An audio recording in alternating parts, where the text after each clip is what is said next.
ओम नमः शिवाय। शिवजी सदा सहाय। ओम नमः शिवाय। गुरुजी सदा सहाय। जय गुरुजी संगत जी। गुरुजी के परिवार गुरुजी टुडे ब्लेसिंग्स में आपका स्वागत है। चैनल पर नए हैं तो चैनल को शेयर करें और सब्सक्राइब करें और साथ में लगे हुए बेल आइकॉन के बटन को प्रेस करके ऑल पर क्लिक कर दें ताकि डेली अपलोड होने वाले बड़े मंदिर वाले प्यारे से गुरुजी के सत्संग और ब्लेसिंग संगत जी आप तक पहुंच सकें।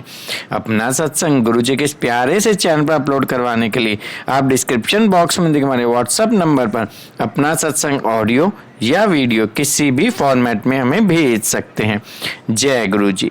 संगत जी, आज के सत्संग के बारे में बात करूं तो मेरे मानना ये कि आज किसी न किसी संगत को अपना जवाब ज़रूर मिलने वाला है जो उन्होंने गुरु जी से मांगा होगा। बहुत प्यारा सत्संग है और सत्संग हमारे साथ दिल्ली से अंकल जी ने शेयर किया। मैं दिल से उनका शुक्राना करता हूँ कि उन्होंने गुरु जी से आज्ञा लेकर गुरु जी के इस प्यारे से चैनल पर अपना सत्संग शेयर किया। चलिए सत्संग स्टार्ट करते हैं। जय गुरु जी। जय गुरु जी संगत जी, जय गुरु जी, शुक्राना गुरु जी, अनंतम शुक्राना, पल पल शुक्राना गुरु जी, आपको कोटि कोटि प्रणाम गुरु जी। शुक्रिया गुरु जी मेरे जीवन में आने के लिए। जय गुरु जी। गुरु जी, जो गया उसका भी शुक्रिया, जो नहीं गया उसका भी शुक्रिया। मैं आपका शुक्रिया कैसे अदा करूं गुरु जी। गुरु जी मेरी संगत जी मेरी जर्नी संगत जी मेरी जर्नी शुरू हुई गुरु जी के साथ 2021 जून। और मेरी जर्नी कैसे शुरू हुई ये मैं आपको बताता हूँ। मेरी एक सिस्टर है जिसकी हमने शादी बहुत ही धूमधाम से करी थी और कुछ महीनों तक सब कुछ ठीक चला। फिर उसके बाद उसके घर में कलेश शुरू हो गया और मतलब वो ही मार पिटाई कलेश ये सब होने लग गया। तो इससे मेरी मम्मी बहुत दुखी हो गई, हम सब बहुत परेशान हो गए। फिर मेरी मम्मी ने मेरी बहन को घर बुला लिया और उसके बाद नहीं भेजा। उसके बाद बहुत कोशिश हुई उसे बुलाने की, बहुत हमें धमकाया गया, बहुत चीज़ हुई हमारे साथ। हमारे घर के बाहर आकर हमें धमकाया जाता था, उसे बुलाया जाता था पर हम नहीं भेजते थे। इन सब चीज़ों से मैं बहुत ही डिप्रेस हो गया, मैं बहुत ज़्यादा परेशान रहने लग गया। फिर मेरे ऑफिस में एक अंकल हैं जिनका मैं नाम नहीं लेना चाहूँगा, तो वो मेरे कलीग हैं। उन्होंने को बताया, मेरे से पूछा कि तू कैसे परेशान रहता है। तो मैंने उसे बताया ऐसे ऐसे बात है। तो उन्होंने मुझे गुरुजी के बारे में बताया और उन्होंने कहा कि हम ना पाँच पाँच बार गुरुजी के बड़े आश्रम चलेंगे, गुरुजी के बड़े मंदिर। तो वहाँ जाकर सब कुछ ठीक हो जाएगा, देखियो तेरे मन को कितनी शांति मिलेगी। और जब भी तू परेशान हो गुरुजी का मंत्र जाप बोला कर मन में, और या फिर अपने फ़ोन में गुरुजी का मंत्र जाप चलाया कर। तो उसने बताया मुझे कुछ भी नहीं पता था गुरुजी के बारे में। इससे पहले मैंने वो स्टेटस वगैरह लगाता था, स्टोरी लगाता था, मैंने देखा ज़रूर था पर मैंने कभी पूछा नहीं उससे कि ये कौन है। तो उसने मुझे बताया गुरुजी का मंत्र जाप बोला कर, जो होता है इस तरह ओम नमः शिवाय शिवजी सगसा है, ओम नमः शिवाय गुरुजी सगसा है। तो ऐसे ही हुआ था, एक बार हम बहुत परेशान थे, वो ही हाँ अंकल हमें परेशान कर रहे थे। तो घर के बाहर आकर तो हमने एक बार मैंने ही मन में, मैंने अपने घर में किसी को नहीं बताया था, मैंने ही मन में गुरुजी का मंत्र जाप बोलना शुरू कर दिया और अपने फ़ोन में धीमी आवाज़ में चला लिया गुरुजी का मंत्र जाप। और मैंने देखा कि कुछ टाइम बाद ही सब कुछ नॉर्मल होने लग गया। मतलब नॉर्मल तो नहीं पर पहले से कोई फ़र्क पड़ गया, मतलब अच्छा लगने लग गया। फिर मन को एक शांति सुकून सा मिलने लग गया और मेरा घर मतलब नॉर्मल होने लग गया। फिर मेरा विश्वास गुरुजी पे बढ़ गया और मैंने अपने घर में ज़्यादा लोगों को नहीं बताया था इस बारे में। और मेरे घर में मेरे अलावा कोई नहीं मानता था गुरुजी को। तब की बात कर रहा हूँ मैं, अब तो मेरे घर में सब मानते हैं। और अब तो मैंने घर में अपने दरबार भी लगा रखा है गुरुजी का, वो पूरी सेक्शन मैं आपको सुनाऊंगा। और उसके बाद क्या हुआ था कि मेरा विश्वास बढ़ गया। फिर मैंने फेसबुक पे कुछ पेज ज्वाइन करे, इंस्टाग्राम पे कुछ पेज ज्वाइन करे और मैं हर पोस्ट के नीचे कमेंट करने लग गया, जय गुरु जी, शुक्राना गुरु जी, ऐसे। और फिर मेरे मन में आया कि मुझे गुरु जी का स्वरूप चाहिए। मुझे नहीं पता था गुरु जी की फ़ोटो को गुरु जी का स्वरूप बोलते हैं, ये भी मुझे मेरे अंकल ने बताया जो मेरे ऑफिस में कलीग है मेरे साथ। तो फिर मैंने ऐसे ही पोस्ट को कमेंट करना शुरू कर दिया कि गुरुजी मुझे आपका स्वरूप चाहिए, मुझे कहाँ से मिलेगा, क्योंकि उसने मुझे बताया गुरुजी खुद ब्लेस करते हैं अपना स्वरूप, ये हम कहीं से खरीद नहीं सकते। तो फिर कुछ टाइम बाद किसी अंकल ने या किसी आंटी ने मेरे घर पे कोरियर करवाया गुरुजी का स्वरूप, गुरुजी का ब्रेसलेट, गुरुजी के लॉकेट, ये सब मैंने अपने पास रखे, अपने हाथ में पहने, और मैंने गुरुजी का स्वरूप फ्रेम करा के अपने घर में लगाया। तब भी मेरे घर में कोई नहीं मानता था। फिर कुछ टाइम बाद ऐसा हुआ, ये मेरा दूसरा सत्संग है, कि मेरा एक दोस्त है, उसके घर पे हम बैठे हुए थे, तो मैं अपने घर आया, उसका फ़ोन मुझे आया कि मेरे घर से ना 13,000 रुपये गायब हुए हैं, तो अगर तूने लिए हैं तो मुझे बता दे। गग भाई गग, मैं तेरे को कुछ नहीं बोलूँगा। मैंने कहा नहीं भाई मैंने नहीं लिए, मैं क्यों लूँगा, मैं तो तेरे साथ था, ये वो। फिर उसको विश्वास नहीं हो रहा था मेरी बात के ऊपर, पर मैंने उसे बोला कि रुक, मैं तेरे घर पर आकर खुद चेक करवाता हूँ कहाँ ये है वो है। फिर मैं गया रास्ते में, और मैंने अपने मन में पूरे रास्ते गुरुजी का मंत्र जाप बोला, ओम नमः शिवाय, शिव जी सगसाय, ओम नमः शिवाय, गुरुजी सगसाय, जय गुरुजी जय गुरुजी, मैं ऐसे बोलता हुआ पूरे रास्ते गया। और आप यकीन नहीं मानोगे संगत जी, मैंने उसके घर के दरवाजे के बाहर पैर तक नहीं रखा था कि इतने में मुझे उसका फ़ोन आ गया कि भाई मेरे पैसे मिल गए हैं, तू बता। और उसके बाद जो मेरा दिल दुखा है, मैं इतना रोया गुरुजी को याद करके। गुरुजी का शुक्राना मैं कैसे करूं मुझे समझ ही नहीं आता। ये बात ख़त्म हुई, उसके बाद मेरे घर में थोड़ा बहुत लोगों का विश्वास बढ़ने लग गया।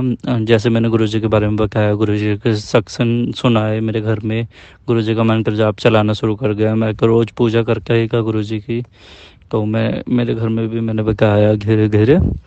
तो फिर मैंने अपने अंदर वाले कमरे में लगा रखा था गुरुजी का स्वरूप। तो मैंने बोला अपनी मम्मी को कि मम्मी मैं इन्हें ना और अच्छे से लगाना चाहता हूँ, तो मुझे एक इनके लिए स्थान चाहिए, मुझे एक स्थान दो जहाँ मैं अपने गुरुजी का दरबार लगा सकूँ। तो मेरी मम्मी ने बोला कि ठीक है तू यहाँ लगा ले।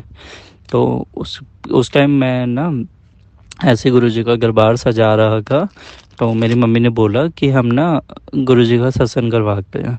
तो मैंने कहा नहीं मम्मी अभी नहीं, हमारा कुछ काम रुका हुआ है, जो वो पूरा हो जाए उसके बाद करवाएंगे। तो मेरी मम्मी ने बोला कि करवा कर देखते हैं, क्या पता सत्संग होने के बाद हमारे रास्ते खुल जाए और हमारा काम हो जाए। तो मैंने बोला ठीक है मम्मी देखते हैं। उस टाइम तो मैंने ध्यान नहीं दिया।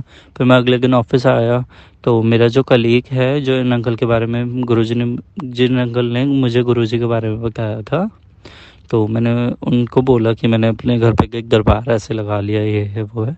तो उन्होंने फिर मुझे कहा, मैंने उसको ये कोई भी बात नहीं बताया कि मेरी मम्मी कह रही है सत्संग करवा लेते हैं, मैंने ऐसे कोई बात नहीं बताया। कि उसके मुँह से सीधा ये निकला कि एक बार आप ना अपने घर में सत्संग करवा लो, क्या पता आपके सारे रास्ते खुल जाए और आपका काम बन जाए। सेम वही लाइन संगत जी जो मेरे को मेरी मम्मी ने बोली थी, वही सेम लाइन मेरे अंकल ने मुझे बोला। तो मुझे लगा कि अब तो ये गुरुजी का ही आदेश है, अब तो मुझे करवाना चाहिए। तो मैंने उसी शाम जाकर अपनी मम्मी को बताया। मेरी मम्मी ने कहा ठीक है फिर हम गुरुजी का सत्संग करवाएंगे। तो उस टाइम मुझे कोई भी नॉलेज नहीं थी कि क्या चाहिए होता है गुरुजी के सत्संग में, मतलब जैसे चोला का कौन सा कलर होना चाहिए। मैं बहुत कंफ्यूज था कि चोला कहाँ से आएगा, क्योंकि पहला सत्संग था, मुझे कोई नॉलेज थी नहीं। उन अंकल को भी जितना पता था उन्होंने मुझे बता दिया। और पर मैं बहुत परेशान था, मेरे मन में 3-4 दिन टेंशन रही थी। हमने एक तारीख डिसाइड करी थी, 17 तारीख। तो मैंने सोचा कि 17 साल तो गुरुजी का लकी नंबर है, तो 17 ठीक है, हम ज़्यादा आगे नहीं जा सकते थे, इसलिए हमने 17 तारीख ही डिसाइड करा। तो 3-4 दिन में मेरे मन में बहुत टेंशन आ गई कि कैसे होगा, कुछ गलती ना हो जाए, मैं क्या करूँगा, मैंने तो कभी चोला भी नहीं खरीदा। तो फिर मैंने जैसे कैसे अपना फ़ोन चलाना शुरू करा, फेसबुक, यूट्यूब और इंस्टाग्राम पे सर्च करना शुरू करा कि मुझे चोला कहाँ से मिल सकता है, मैं क्या कर सकता हूँ। तो मैंने सुना कि चोला बहुत महंगा आता है, और अभी हमारे पास इतने पैसे नहीं थे कि मैं कोई गुरुजी का चोला खरीद सकूँ। तो मैं उसका ऑन कनेक्ट ढूंढ रहा था कि मुझे कुछ और मिल जाए चोले के अलावा, कुछ सस्ता सा। तो एक ने में मुझे यूट्यूब पे एक वीडियो दिखाई गई, जो हो सकता है मुझे गुरुजी ने दिखाई हो, कि एक अंकल हैं जो चोले की सेवा करते हैं। मैंने तुरंत ऑफिस से हाफ डे लिया और उन अंकल के शॉप पे चला गया।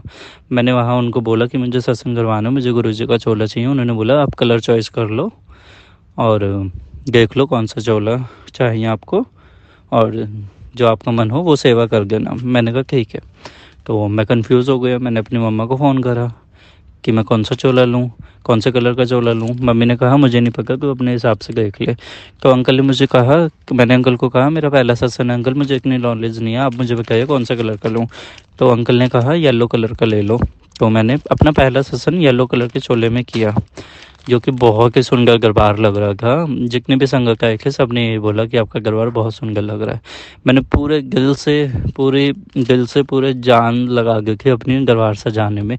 जो 3-4 दिन मुझे इतनी टेंशन थी ना, वो चोला आने के बाद मेरी ख़त्म हो गई थी कि चलो चोला तो आ गया, अब धीरे धीरे ऐसे ही सब कुछ हो जाएगा। और मैं इतना खुश था कि मुझे चोले के साथ गुरुजी का चोला भी मिला, और मुझे जूती भी मिली गुरुजी की, जिन्हें पंजाबी जूती बोलते हैं।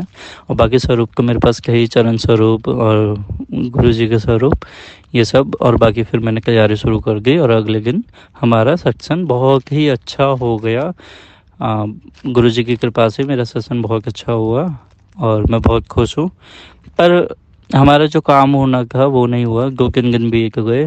फिर मेरा एकदम मन बहुत उदास हो गया कि मैंने इतने मन से सत्संग किया था और मेरा काम नहीं बन पा रहा है अब भी, ये वो मेरे मन में बहुत सवाल हो गए कि गुरुजी मेरे से क्या गलती हो गई, आप इतना कुछ करते हो लोगों के लिए, ये तो छोटा सा काम है, ये तो आपके बाएं हाथ का खेल है, क्यों नहीं कर रहे हो। मैं थोड़ा गुरुजी पे गुस्सा हो गया। तो मैंने उस दिन मतलब 1-2 दिन बिल्कुल सत्संग नहीं सुने गुरुजी के, वरना मेरा डेली रूटीन था, मैं गुरुजी के 3-4 सत्संग सुन ही लेता था, रात में सोते हुए, सुबह, ऑफिस, रास्ते में, कभी भी। उस दिन मैंने नहीं सुने, मैं बहुत उदास हो गया। फिर मैं ऑफिस में बैठा ही था कि मुझे फेसबुक पे एक मैसेज आया। वो नेपाल से मैसेज आया था मुझे फेसबुक पे।